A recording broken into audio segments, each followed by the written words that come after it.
Olá, eu sou Pio Carvalho, é uma honra, é uma alegria poder estar falando com você. Nós estamos disponibilizando para você uma mensagem bíblica, uma palavra de Deus. Nós queremos entregar um pão sagrado a você. Abra o seu coração, permita que o Espírito Santo ministre você, edifique você, construa você pela palavra de Deus.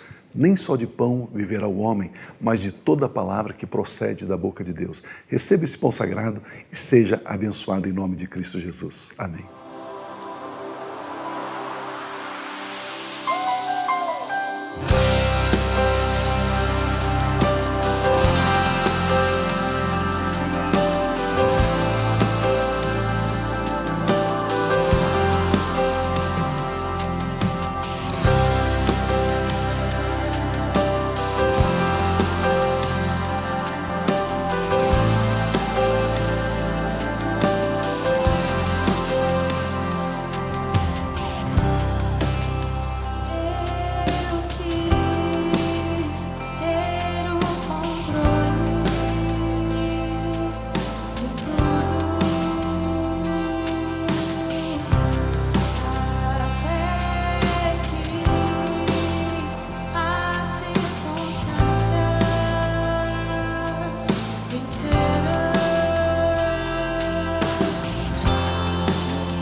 Eu quero trazer um pensamento hoje, e você não precisa me responder, você não precisa levantar sua mão, mas você por acaso alguma vez já tentou fazer as coisas pelas suas próprias forças, ou pelas suas próprias mãos? Não precisa responder, tá bom? Fica tranquilo. Porque eu tentei fazer isso muitas vezes. Eu, até mediante a vida que eu tinha antigamente, ao Deus ou os deuses que eu servia, eu precisava fazer para ter qualquer coisa. Eu precisava fazer algo para que eu pudesse conquistar. E eu vivi um tempo desse jeito. E eu quero, se você me permitir, trazer hoje um pouquinho dessa história e trazer alguns pensamentos com relação a isso, para que nós possamos discutir. Então eu quero conversar um pouquinho com vocês sobre isso e quero trazer esse tempo em que eu fazia dessa maneira, nessa vida antiga, vamos assim dizer. O título dessa mensagem é Mais que Vencedores. Mais que Vencedores. E o primeiro ponto que eu quero trazer, já que eu entendia que eu tinha que fazer e tal e tudo mais, eu quero trazer como primeiro ponto a culpa. Então o primeiro ponto que nós vamos trazer aqui chama-se a culpa. E olha o que nos diz esse texto de Salmos. Eis que em iniquidade fui formado, e em pecado me concebeu minha mãe. O salmista, quando ele escreve esse texto, ele está dizendo, fui concebido em pecado. Ali Davi está escrevendo esse texto depois de ele ter mandado matar Urias, e ele é reconhecido com aquilo que havia feito. Inclusive ele diz nesse capítulo de 51 que os pecados dele o perseguem. Ele diz assim, os meus pecados me perseguem. Ele comenta nesse texto. E olha o próximo que nos diz. Portanto, da mesma forma como o pecado entrou no mundo por um homem, e pelo pecado a morte, assim também a morte veio a todos os homens, porque todos pecaram. Em resumo, quando eu olho para esses dois textos, eu percebo algo interessante. A gente está muito acostumado a usar aplicativos e tudo mais. Parece que quando eu nasço, no momento em que eu venho a nascer, é como se viesse instalado em mim, no meu HD, um aplicativo que tem na sua raiz pecado e culpa. Porque ali todos pecaram. Eu fui concebido em pecado. Então aquele que foi concebido, quando você nasce já com essa questão da culpa sendo colocada, sendo sobre você quando você acaba nascendo. Quando eu nasci foi assim. E a Bíblia diz que o salário do pecado é o quê? A morte. Então, para que eu consiga ter o pecado tirado ou coberto, eu preciso que exista o quê? Uma morte. Eu preciso que exista o quê? Sangue. Então eu preciso que tenha sacrifício. E é por isso que até no Antigo Testamento nós temos a instituição desse sacrifício. Olha o que diz esse texto de Levítico para nós. Quando alguém for culpado de qualquer dessas coisas, confessará em que pecou. E, pelo pecado que cometeu, trará o Senhor uma ovelha ou uma cabra do rebanho como oferta de reparação. E em favor dele, o sacerdote fará propiciação pelo pecado. Então veja, eu tenho um pecado, eu faço o quê? Trago um sacrifício, eu trago uma oferenda. E é aqui que eu quero contar um pouquinho dessa minha história que eu havia falado para vocês. O inimigo, Satanás, ele é um imitador. Ele imita. E ele tenta fazer nas trevas a mesma coisa que acontece na luz. Então o que ele fez? Ele instituiu uma forma também de sacrifício e de oferenda. Como assim?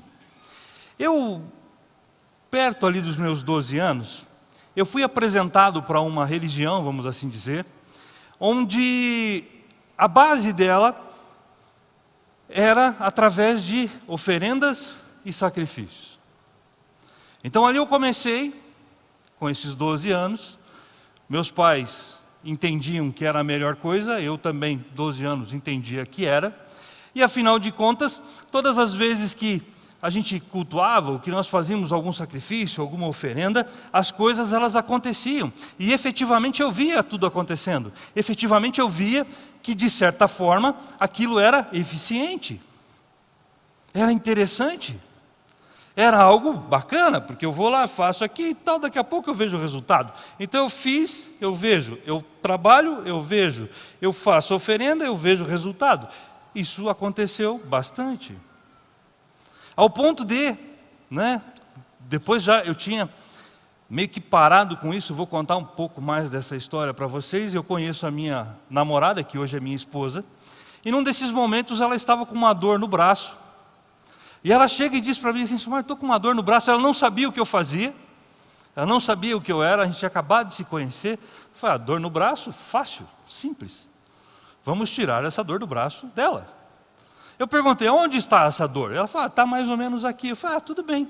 Fiquei em silêncio ali com ela, 2, 3 minutinhos depois, nossa, a dor foi embora. E a dor realmente foi embora. Mas lembra que eu disse para vocês que tinha que fazer tipo uma oferenda ou um sacrifício? O que vocês acham que eu tinha que fazer por causa dessa dor que foi tirada do braço dela? Um sacrifício. Eu precisava fazer o quê? Uma oferenda. Porque algo no mundo espiritual foi feito, tirou essa dor dela e eu precisava pagar o preço por isso. É assim que funciona. Agora, com Jesus, você precisa pagar alguma coisa quando Ele fez para você? Sim ou não? Não. Você precisa ficar repetindo o sacrifício? Sim ou não? Não, não precisamos. Mas é muito, muito interessante. E eu vivia assim, e eu achava que isso era muito fácil. Mas lembra que eu disse para você que o inimigo, ele é limitado? Ele é limitado. Porque o sacrifício, quando eu precisava fazer isso, e conforme eu fui crescendo nesse lugar, nessa religião que eu frequentava, os meus sacrifícios, as minhas oferendas precisavam ser iguais, menores ou maiores? O que vocês acham? Maiores. Eu tinha que aumentar o investimento. E ai de mim se eu não fizesse. Ai de mim se eu não fosse lá entregar as minhas oferendas. Eu sentia isso não só mentalmente, espiritualmente, mas inclusive fisicamente. E ele é limitado por quê? Porque toda vez que é necessário fazer algo, tem que se pagar e se fazer de novo, e se fazer de novo, e se fazer de novo, e se fazer de novo. Ele não consegue chegar ao padrão de Cristo Jesus, que foi o único sacrifício e o eterno sacrifício, em hipótese alguma. Mas ele chega até um ponto, você precisa pagar, pagar, pagar, pagar e pagar. E eu comecei a viver essa vida e eu comecei a achar estranho as coisas que aconteciam. E aí, comecei a olhar para a Bíblia com um olhar diferente.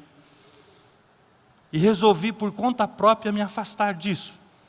Comecei a sofrer consequências drásticas com relação a isso. Mas aí, em conversa com a minha esposa, que era a minha namorada na época, ela começa a falar de Jesus. Ela nunca me enfiou Jesus goela abaixo. Ela sempre comentou e orou a respeito. Ela não disse, você tem que. Em nenhum momento ela fez isso. Aliás, se ela tivesse feito, quem sabe eu teria corrido. Mas ela nunca disse isso. E tal, e aí, eu gosto muito de fazer um churrasquinho, acho que vocês podem perceber aqui pelo estado, no menino. E aí, um dia tinha um churrasco lá na igreja onde ela frequentava, e eu ainda não frequentava a igreja. E olha que interessante, um parênteses, eu tinha um Fuscão na época, 1971, 1500. Olho de sapo, os mais antigos sabem o que eu estou falando. E esse carro era bacana, muito legal. Eu deixava ela no culto, saía com o carro ouvindo o vaneirão, ia jogar truco, jogava umas partidas de truco, voltava um pouquinho chumbadinho, digamos assim, ouvindo o vaneirão de novo, tinha ganho algumas partidas de truco, ela entrava no carro e eu perguntava, e aí, o que o pastor falou? Ah, ele falou sobre isso. Não, mas desenvolve isso. Não, ele falou isso, pá, mas um dia eu vou ter que falar com esse cara. E ela não desenvolvia o negócio. Daí eu fui no churrasco. Estou lá, gosto de fazer o churrasco, estou fazendo o churrasco. O pastor encostou aonde, vocês acham, né? Do meu lado. Começa a conversar comigo. Daí ele falando de Bíblia e eu falando de Paulo Coelho, falando de Allan Kardec, falando das coisas que eu lia. E a conversa foi desenrolando ali. E ele falou assim, sabe, interessante você, acho que nós temos que marcar um dia de conversar. E marcamos um dia de conversar. E aí, conversa vai, conversa vem. Aconteceram algumas coisas lá. E numa dessas conversas, eu resolvi fazer a mesma coisa que aconteceu aqui hoje. Algumas pessoas levantaram a mão e disseram, eu aceito a Jesus como meu Senhor e Salvador. Ah, eu fiz isso lá atrás. E eu aceitei a Jesus. E Jesus começou a fazer parte da minha vida. Uau, que bacana, que legal. E eu começo a viver a vida agora com Cristo.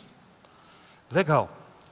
Só que é interessante como as coisas acontecem. Lembra que eu falei para vocês que existe tipo um aplicativo na gente, sim ou não? De culpa, e eu tenho que fazer alguma coisa? E é interessante, eu não sei se você já viu isso no seu celular, às vezes você está vendo que está consumindo bateria, você entra no seu celular e você vê que tem alguns aplicativos que estão ativos e você não percebe que eles estão ativos. Você tem que procurar e depois você descobre que eles estão ativos lá e estão escondidinhos, consumindo energia. Então, esse aplicativo da culpa e do tem que fazer alguma coisa, está ali escondidinho. E ele começou a fazer efeito na minha vida de novo. E eu comecei a ver algumas coisas e novamente eu comecei a imaginar assim, nossa, eu sou culpado mesmo, eu tenho que fazer alguma coisa. E aí eu começo, mesmo como cristão, a fazer 7 terças-feiras para conseguir conquistar um sonho. E ai de você, se você falhar uma das 7 terças, falhou na quarta, tem que voltar no 0. Aí começa tudo de novo. Aí por um dia de trabalho, eu trabalhava com manutenção, às vezes não dava certo, eu faltava de novo, eu voltava para o 0, eu já estava na 6ª. Eu falei, meu Deus, vou ter que começar tudo de novo. Aí começa assim, sabe, você tem que trazer uma oferta de sacrifício ao altar, porque para que você tenha abundância financeira. Se você não der o dízimo e não der, eu era tesoureiro nessa época já na igreja, se você não der o dízimo, não der a oferta, provavelmente você vai gastar com medicamento, porque é os 10% que você tem que dar, e aí se você não der, você vai ficar doente e vai gastar com medicamento.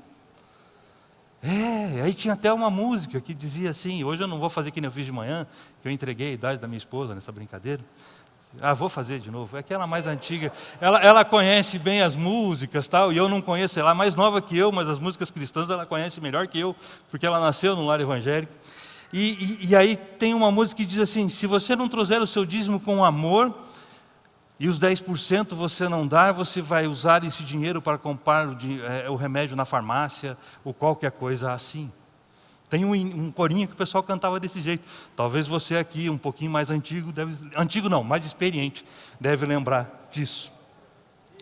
E aí eu comecei a ver essas coisas, e eu falei assim, cara, mas isso não está certo. Quer dizer que de certa forma, eu mudei o meu Deus, eu mudei as coisas, mas eu continuo com a mesma prática. Faz sentido? Eu tenho que fazer alguma coisa para ter algo de Cristo. Eu tenho que fazer.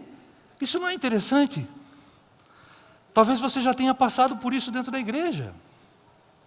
Talvez você já tenha ouvido isso. Talvez é a primeira vez que você está aqui e você tenha ouvido isso em algum lugar. Eu não preciso fazer nada. E aí eu comecei a pensar, eu entrei em parafuso. Eu entrei tão em parafuso que eu quase larguei a igreja naquela época. Aí eu não largado, mas eu ficava tipo cuidando da porta, eu não queria mais ouvir o culto. Sabe aquele mais ou menos não assim? Então era eu. Né? Tipo assim. Ficava ali. Palavra já não ouvia fazia um tempo. E aí levando aquela vida assim, puxa vida, não parece que viver com Jesus é isso, mas eu não sabia direito o que era. E eu não conseguia entender. Mas aí eu comecei a perceber, a minha visão com relação a Cristo não está muito correta. Então eu tenho que aprender mais, eu tenho que entender mais.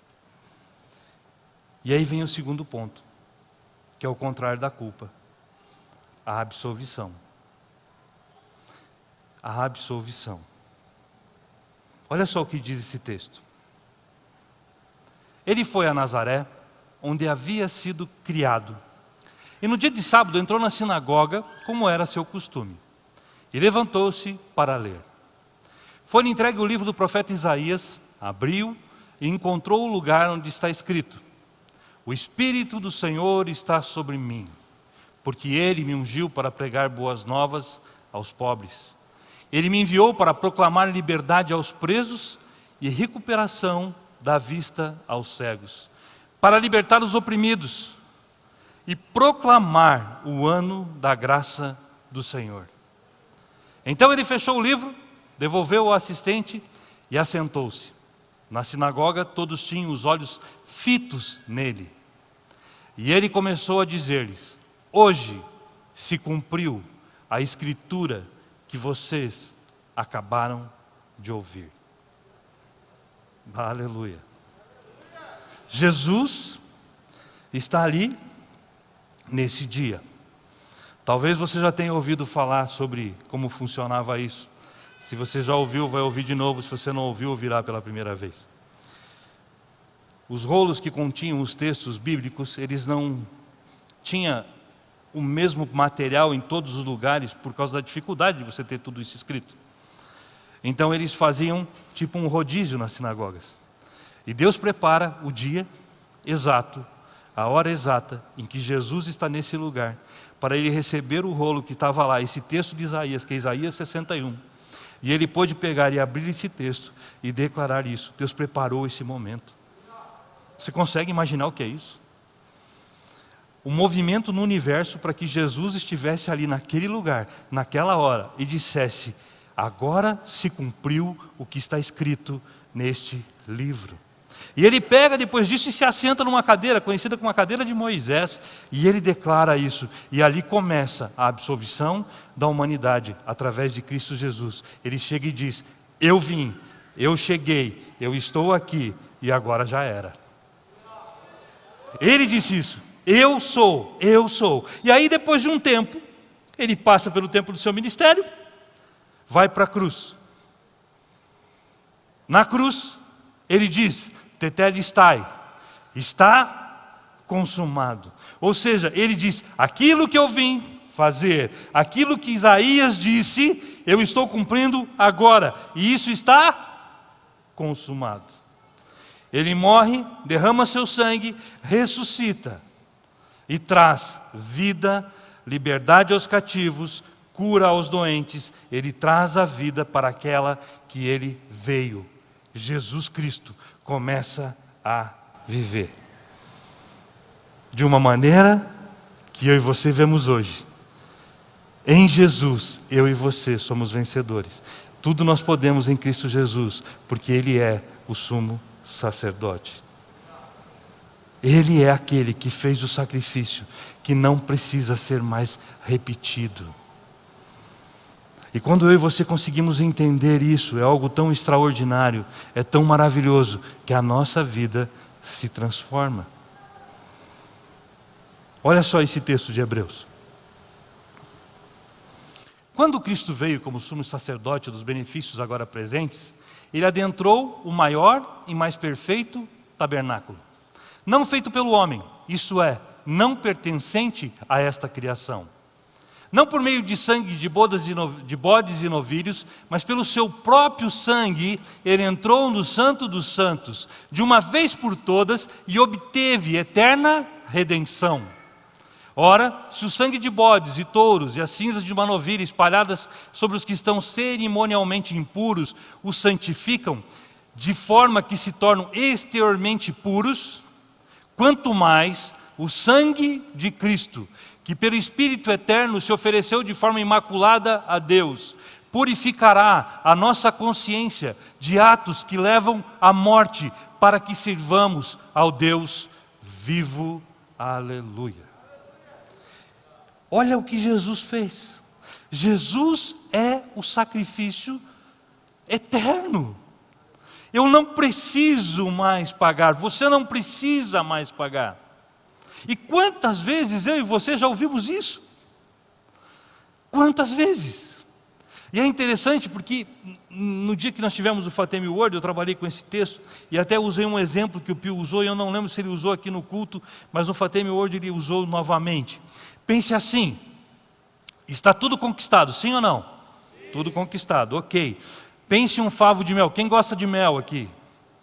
Mel é algo legal, é nutritivo, é bom. Se você não gosta, né? Mas é bom, mel é bom. Mel fala de fartura, mel. E aí imagine um favo de mel cheio de abelha. Você consegue colocar sua mão lá para tirar o mel, sim ou não? Não. Mas o que Jesus fez foi, ele como se ele tivesse tirado o ferrão das abelhas, e elas não pudessem mais picar a minha mão e a sua mão, e você pode colocar a mão dentro desse favo de mel, tirar o mel de lá sem se machucar. É isso que Jesus fez. O pecado não tem mais força sobre a minha vida e sobre a sua vida. O pecado, ó morte, onde está o seu aguilhão? Não tem mais. Ele não pode mais nos perseguir. Ele não pode mais fazer nada contra mim e contra você. Por quê? Porque Jesus tirou isso do mundo.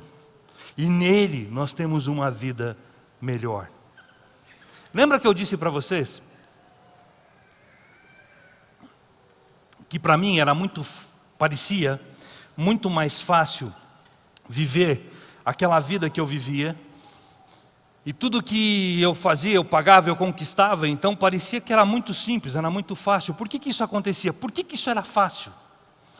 Porque eu manipulava aquelas oferendas, eu preparava aquelas oferendas, eu deixava elas lá bem certinhas, eu fazia, está tudo certinho, estava baseado nos meus 5 sentidos, está baseado na minha alma. A minha alma ficava muito feliz porque ela via eu fazendo aquilo, e eu preparava isso, fazia lá o meu trabalho, deixava aquilo lá pronto e uau, deu certo, porque logo depois eu vi o resultado, e aí quando isso acontecia eu ficava feliz, minha alma ficava feliz, e eu dizia, uau, vamos para o próximo, essa já era. Só que, meu Deus, para e pensa, tem que fazer isso sempre. O peso que isso acaba se tornando, a dificuldade que isso traz, cada vez algo maior, e se você não fizer, você vai ser castigado. Em Cristo Jesus isso não existe. Em Cristo Jesus não tem esse castigo.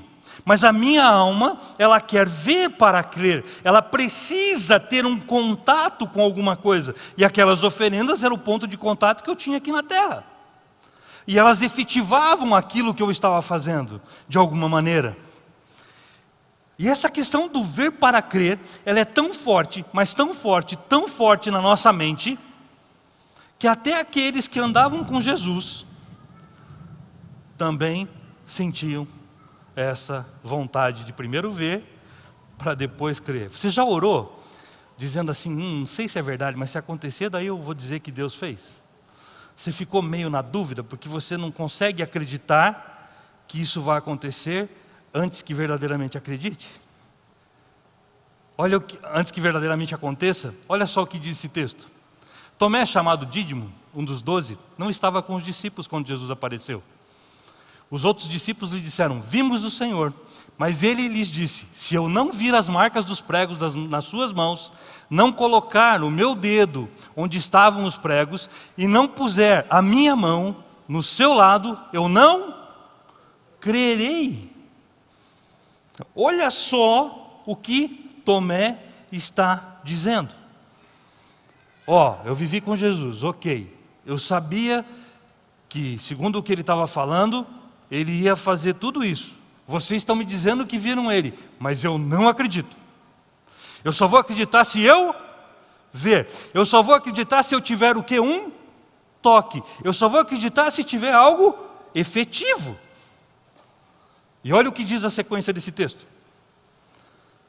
Uma semana mais tarde, os seus discípulos estavam outra vez ali, e Tomé com eles. Apesar de estarem trancadas as portas estavam trancadas, Jesus entrou, pôs-se no meio deles e disse, paz seja com vocês. E Jesus disse a Tomé, coloque o seu dedo aqui, veja as minhas mãos, estenda a mão e coloque ao meu lado, pare de duvidar e creia. Disse-lhe Tomé, Senhor meu e Deus meu. Então Jesus lhe disse, porque me viu, você creu? Felizes os que não viram e creram. Felizes os que não viram e creram. Tomé precisou ver. Será que eu e você precisamos ver para que as coisas aconteçam? Não precisamos. Mas muitas vezes, será que a gente não acaba tendo esse comportamento? Crer, acreditar, é uma ação, é um verbo. Ele requer uma ação. E o que é essa ação? Essa ação que eu preciso colocar no que diz respeito a crer. E o Silmar está dizendo aqui, mas Silmar, você não acabou de dizer que eu não preciso fazer nada? Mas agora você está dizendo que eu tenho que fazer. O que é esse fazer? Não, o fazer aqui é a fé. Mas o que é a fé? A fé é eu ter uma atitude em direção àquilo que eu creio. Está tudo enrolado. Vamos pensar assim. Deus chega para Josué e diz assim, sabe aquela terra lá que eu prometi para você, ela já é sua. Vão algumas pessoas lá, olham e dizem que tem o que lá? Gigantes. Aí eles voltam e dizem assim, não vai dar, deu ruim, tem gigante lá. O que Deus havia dito? A terra era deles. Já não estava conquistada por herança? Sim ou não? Se estava conquistada por herança e lá tinham gigantes, essa terra já tinha gigante, e tinha problema, e tinha dificuldade para chegar. Isso já não estava resolvido? Sim ou não? Sim. O que os gigantes estavam esperando que acontecesse com eles? Nada mais, nada menos que um empurrãozinho, para eles caírem, porque eles já estavam derrotados. O que precisava então?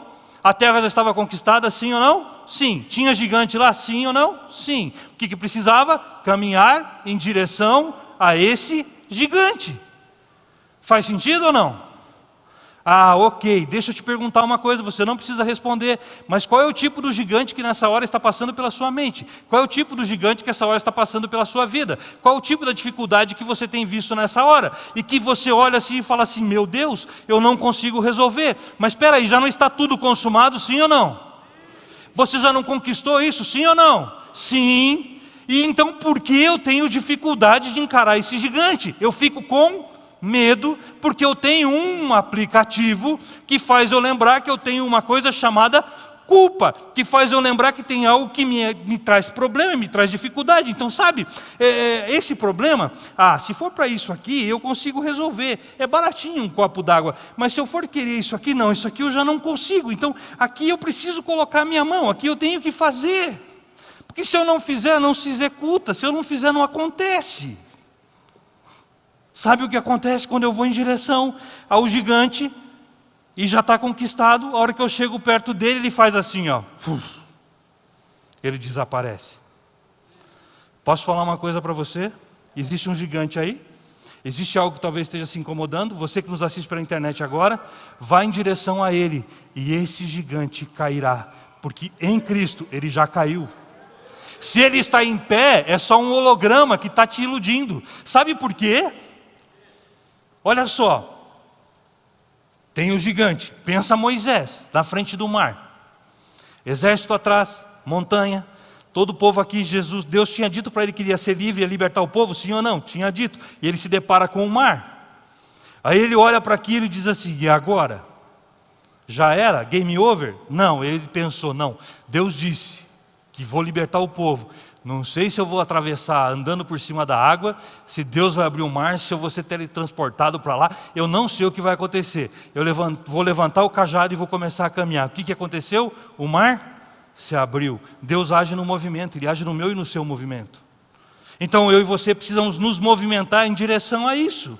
Eu estou com uma dor no meu braço, o que eu tenho que fazer? Jesus, o Senhor já levou essa dor, eu não preciso mais fazer oferenda que nem eu fiz lá para Neu. Jesus já levou, já fez o sacrifício, Ele já derramou o sangue dele. Eu já estou curado, eu preciso levantar o meu braço e começar a movimentar, porque eu já venci isso. Só que aí eu falo assim, mas Silmar, meu braço está doendo, o movimento, e acredita, já resolveu. Em Cristo Jesus já está feito. Em Cristo Jesus todos os seus problemas, todos os meus problemas estão resolvidos. Jesus conquistou tudo para mim e para você. Está tudo conquistado. A herança é nossa. Você crê nisso? Então, independente do gigante que tenha assolado sua vida, creia, ele não tem poder sobre você. Mas sabe o que acontece? Esse danado desse aplicativo, ele está ali. Eu, pelo menos, muitas vezes, tenho que me policiar e começar a dizer: Silmar, deixa isso de lado, não é assim, você não precisa fazer, Deus já fez, Jesus já fez, sai daqui. Eu comentei isso na Fatemi World. Existe uma questão chamada alexitimia. Alexitimia é a ausência de palavras para as emoções. Pessoas que têm alexitimia não sabem o que é uma emoção. A pessoa que tem alexitimia, por exemplo, ela vai amar. Eu vi uma entrevista de uma pessoa dizendo: eu amo meu marido por causa de um conceito acadêmico, eu não consigo amá-lo, mas como todo mundo diz que é amor, então eu digo que eu amo, mas eu não consigo amar, porque eu não sei o que é isso, não tem emoções. Você consegue parar e imaginar, se nessa hora viesse um reset, e todo esse aplicativo chamado culpa, todo esse aplicativo chamado pecado, ele deixasse de existir na minha e na sua vida, e nós não conseguíssemos lembrar que ele existe? Ei, você consegue imaginar onde eu e você estaríamos? Você consegue perceber onde nós conseguiríamos estar?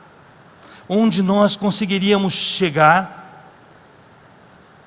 Meu Deus, meu Deus. Olha o que diz esse texto.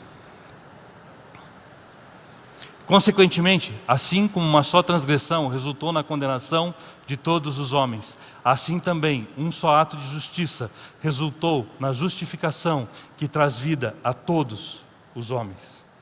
Está feito, está pronto e não tem mais o que eu e você questionarmos. Se nós conseguimos lembrar disso, e é por isso que o texto de Romanos 12:2 deve ser aplicado na nossa vida sempre.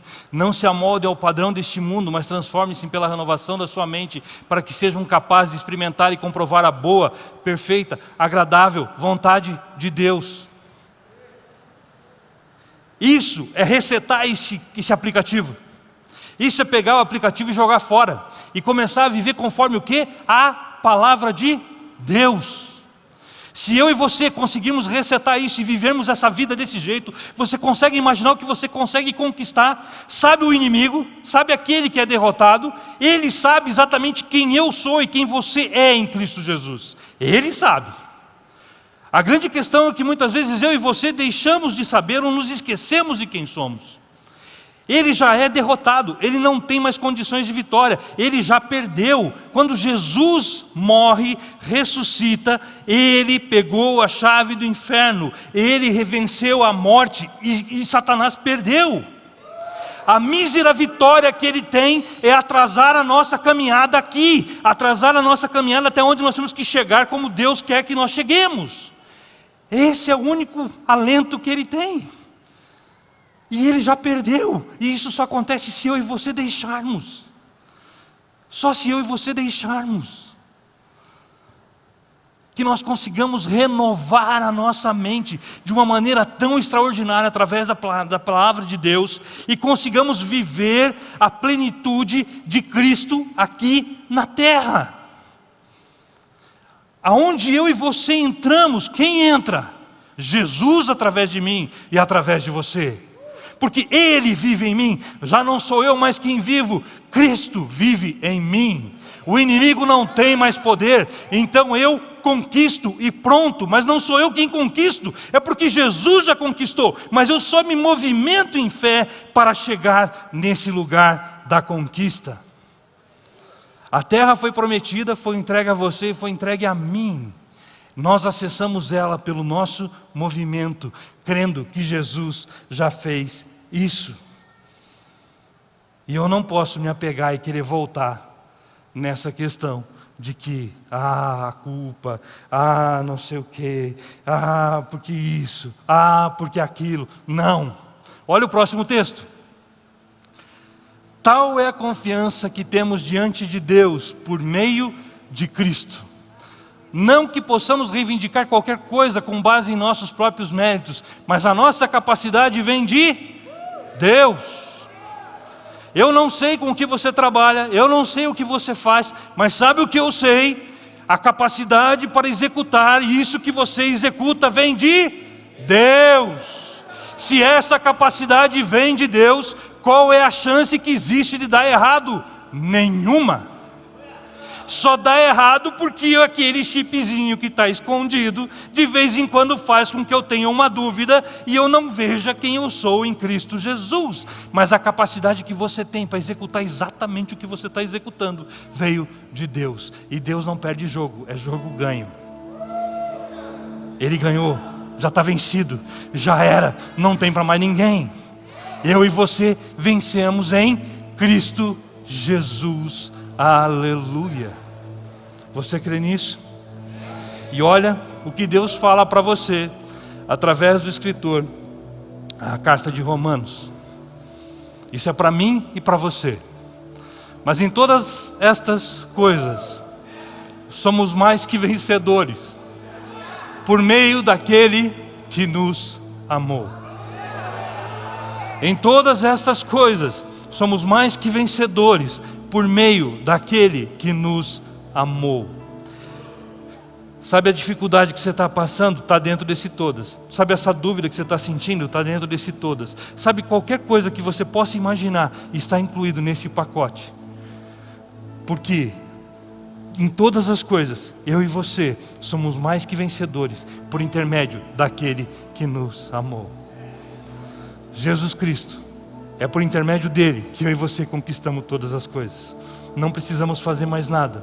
Não precisamos de nenhum tipo de sacrifício. Não precisamos de mais nada disso, porque em Cristo nós conquistamos todas as coisas. E a minha declaração sobre a sua vida nesse momento é que o Espírito Santo possa anular este pensamento que pode ocorrer na sua mente, no seu coração, de que existe uma culpa, que existe uma dificuldade e que com você não é assim. Eu declaro que isso não é verdade. Todo espírito que tem trazido esse tipo de pensamento, ele é derrotado e vencido pelo poder de Cristo Jesus. E eu declaro nesta hora que o Espírito Santo de Deus conduza a sua mente, o seu coração, de tal forma, que os próximos dias serão os melhores dias vividos até hoje, por causa do poder de Cristo Jesus, e toda a sua capacidade será potencializada pelo poder de Jesus. Aplauda, porque é Jesus agindo na sua vida. Aplauda, porque é Jesus agindo na sua vida. Sim, Senhor, que a sua igreja avance de maneira extraordinária. Aleluia. Sim, Senhor. Nós declaramos isso, Senhor, na vida de cada um que aqui está, na vida de cada um que assiste a esse culto, na vida de cada um que assistirá a esse culto. Assim será, porque em Jesus nós somos mais que vencedores. Aleluia! E permaneçam abençoados. Amém. Amém.